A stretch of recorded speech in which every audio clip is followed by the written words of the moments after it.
You're pulling into your neighborhood after a long day. You park, you grab your stuff, and right as you're walking to your front door, you hear it. That deep, low rumble coming down the street. Your neighbor just pulled up in a brand new truck. Blacked out, lifted, custom wheels. The thing looks like it belongs in a Super Bowl commercial. He waves at you, big smile, hops out like he just conquered something. And you wave back, you smile. But something inside you shifts a little, because you start doing that thing we all do.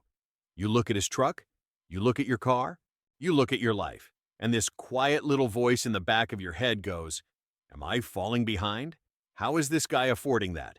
We live in the same neighborhood. Our kids go to the same school. What am I doing wrong?"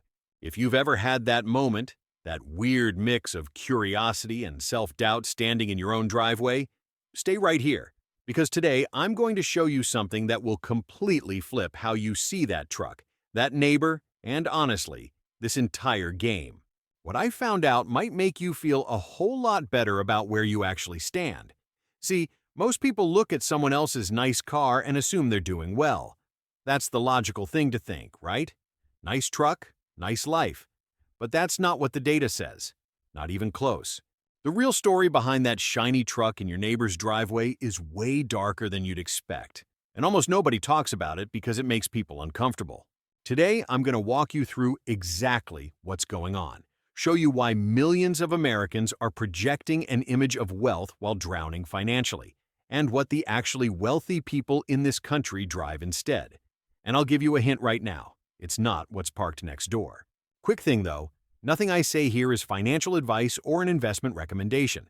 I'm not your financial advisor. I'm just a guy with a microphone who spent way too much time looking at data that made him angry.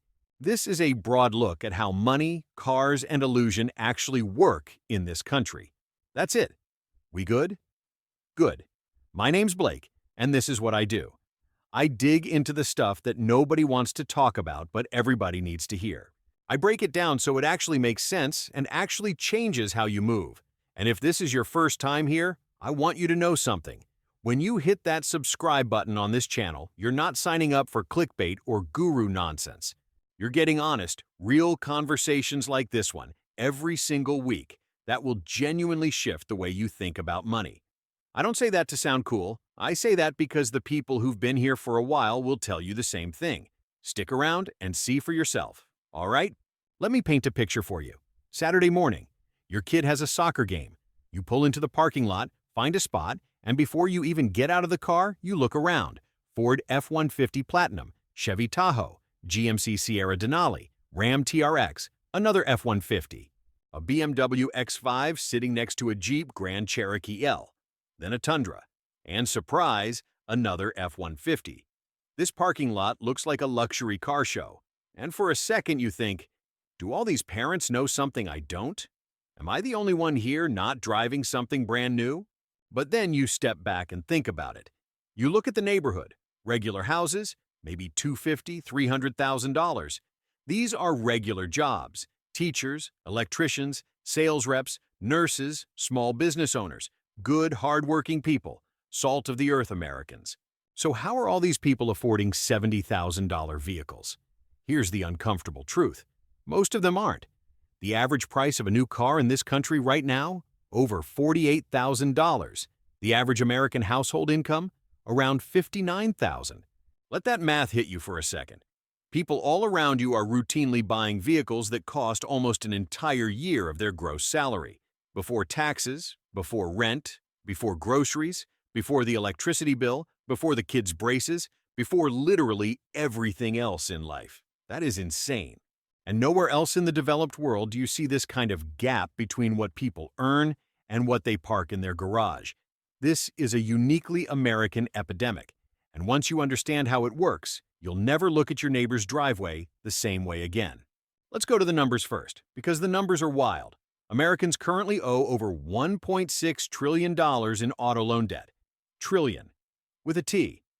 To give you a sense of what that looks like, that's larger than the entire GDP of countries like Australia or Spain.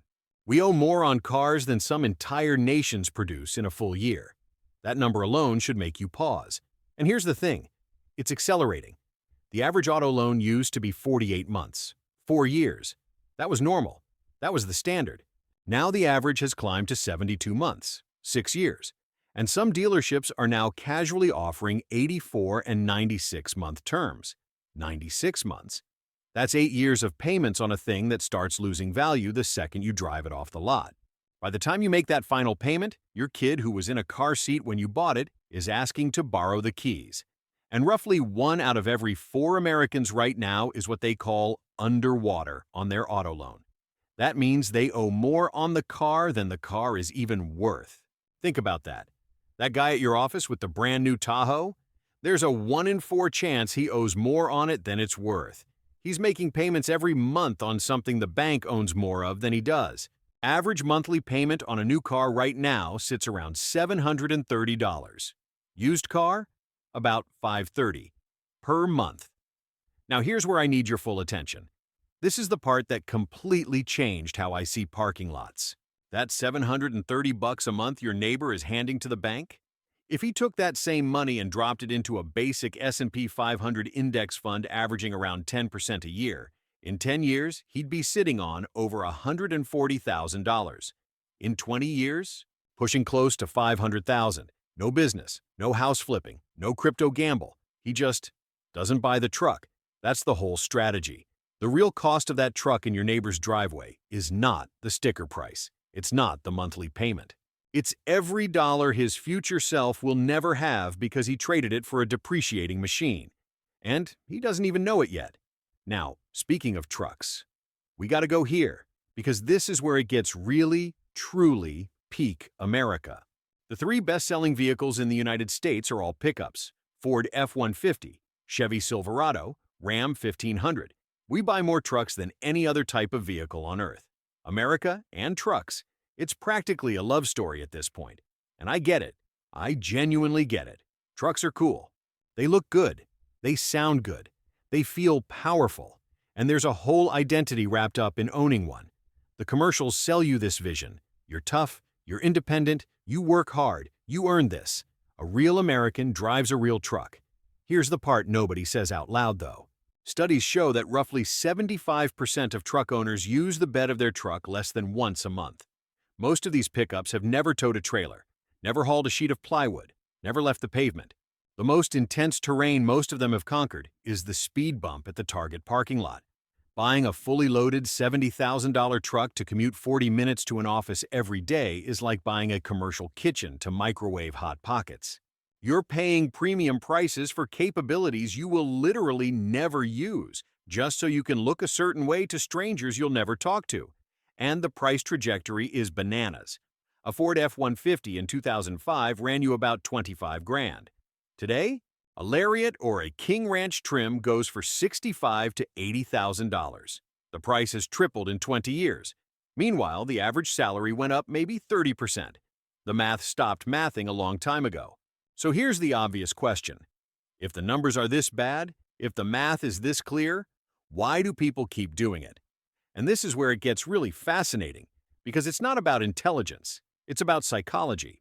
There's this concept called social comparison theory, developed by a psychologist named Leon Festinger. The basic idea is that human beings are hardwired to evaluate their own status based on what the people around them have. That's why when your neighbor pulls up in a brand new truck, something in your brain starts whispering. When your coworker shows up to the office in a new SUV, suddenly your perfectly fine, paid-off Civic feels embarrassing. You didn't change. Nothing about your life changed. Just your perception. And that's exactly what the entire system is counting on, your insecurity. Social media turned that whisper into a megaphone. Everyone's posting their new car reveals, their "I finally did it" moments with a bow on the hood. What they're not posting? The 7-year loan at 8% interest, the savings account they emptied, the stress that keeps them up at 3 in the morning. You're comparing your behind the scenes to their highlight reel, and it's rigged. And here's how people actually end up in the trap. They walk into a dealership, and the salesperson asks the most financially destructive question in America. So, how much can you afford per month? Not how much does the car cost, not what's the total price with interest, just the monthly number. And that single question has destroyed more American household wealth than almost anything else I can think of. because suddenly a $70,000 truck becomes only $800 a month, and the brain just accepts it. Sounds doable. That's how your neighbor ended up with a truck he can't actually afford. That's how most of them do. Monthly payment mentality versus total cost mentality. That right there is the dividing line between people who actually build wealth and people who just look wealthy on Instagram. And here's something that should genuinely make you rethink the whole thing. There's a well-documented psychological phenomenon called hedonic adaptation. It basically means that the excitement, the thrill, the happiness someone feels from buying something new, it fades, predictably. Studies show the emotional high from a new car lasts about 3 to 6 months on average. After that, same mood, same life, same commute, same person, but now $730 lighter every month for the next 6 years. That's what's happening to your neighbor right now. The truck doesn't feel special anymore, but the payment still hits every single month. It's like going to an incredible restaurant, best meal of your life, and then 30 minutes later, you're hungry again. But the bill? That bill follows you home for 84 months. So if flashy cars don't equal wealth, what do actually wealthy people drive? This is the part that breaks everybody's brain. There's a famous book called The Millionaire Next Door by a researcher named Thomas Stanley. He spent years studying real American millionaires, not celebrities, not athletes, not trust fund kids, regular self-made millionaires, and the most common car brand among them? Toyota, not BMW, not Mercedes, not Audi, Toyota, and Ford, base model F-150s, not King Ranches. Warren Buffett, the man worth over $130 billion, drove the same Lincoln Town car for years. Mark Zuckerberg has been photographed driving a Volkswagen GTI and an Acura TSX. Sam Walton, who literally founded Walmart, drove a beat-up old Ford pickup until the day he died. These are people who could buy any car on the planet every single week and not even notice the charge. And they chose not to, because they understand something that most people don't. A car is not an asset. It's a liability with nice paint and a good sound system. Here's the reality that no one wants to accept. The guy driving a paid-off 2019 Honda Accord who has $500,000 in index funds? He is objectively, mathematically, undeniably wealthier than the guy in the brand-new 2025 GMC Sierra AT4 who has negative equity and 12 grand in his savings account. But who does society assume is doing well? The Sierra guy, every time. That's the illusion, and it is incredibly powerful. A decent guideline that almost nobody follows. Your car shouldn't cost more than 20 to 25% of your annual take-home pay. And if you finance, keep it under 48 months. If the car you want doesn't fit inside those numbers, I'm sorry, but that car isn't for you right now. I know that's not fun to hear, but it's the truth. Now here's what actually terrifies me about all this. The car problem doesn't just live in your driveway. It bleeds into every single corner of your financial life. 56% of Americans cannot cover an unexpected $1,000 expense, can't handle a surprise medical bill, can't fix a busted water heater, can't even repair the very expensive car they're still making payments on. And a massive chunk of these people are driving vehicles worth $40,000, $50,000, $60,000 or more. Your neighbor with the $70,000 truck? There's a better than coin flip chance he couldn't write a check for $1,000 tomorrow if his life depended on it. That's not a transportation choice. That's a crisis hiding in plain sight. Every dollar going to that car payment is a dollar not going into a 401k, not going into a Roth IRA, not going into a brokerage account. It's being handed to a bank every single month for an object that is worth less today than it was yesterday, and it will be worth even less tomorrow. I ran the math on this, and I'm not going to lie, it kind of shook me.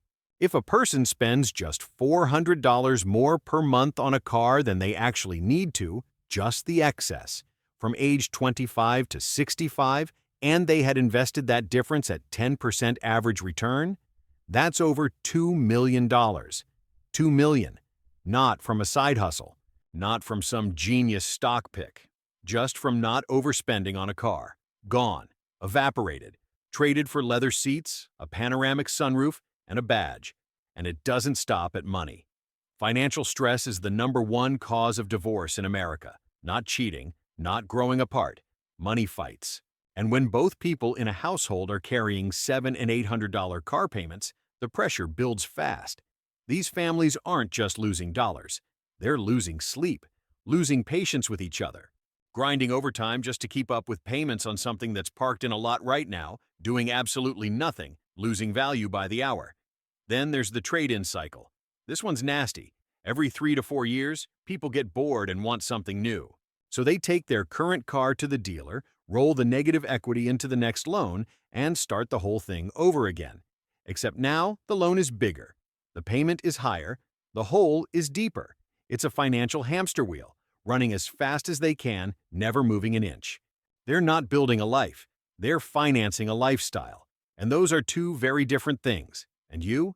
You've been watching from your driveway, thinking you're falling behind. You're not.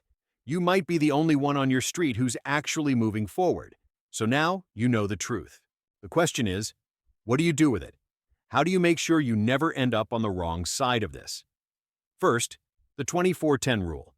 If you ever buy a car, 20% down minimum, 48-month loan maximum, and total car costs, payment, insurance, gas, everything, should be no more than 10% of your gross monthly income. If the car you want doesn't fit inside those three numbers, that is not your car yet. Simple. Most people skip all three of these. That's why most people are broke. Second, buy 1 to 3 years used. Let someone else eat that 20 to 35% depreciation hit.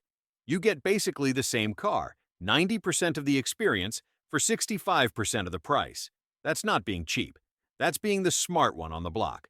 Third, and this is the biggest one, never buy a car to keep up with people who are probably drowning. Now that you know what's really going on behind those shiny trucks, the pressure disappears. Nobody at that red light is thinking about your trim package. Nobody in that parking lot is analyzing your rims. The only people who notice what you drive are the people playing the exact same losing game. Everybody else is too busy worrying about their own stuff. There's this idea called stealth wealth. Real wealth is invisible. It doesn't announce itself with chrome and exhaust notes. It's quiet.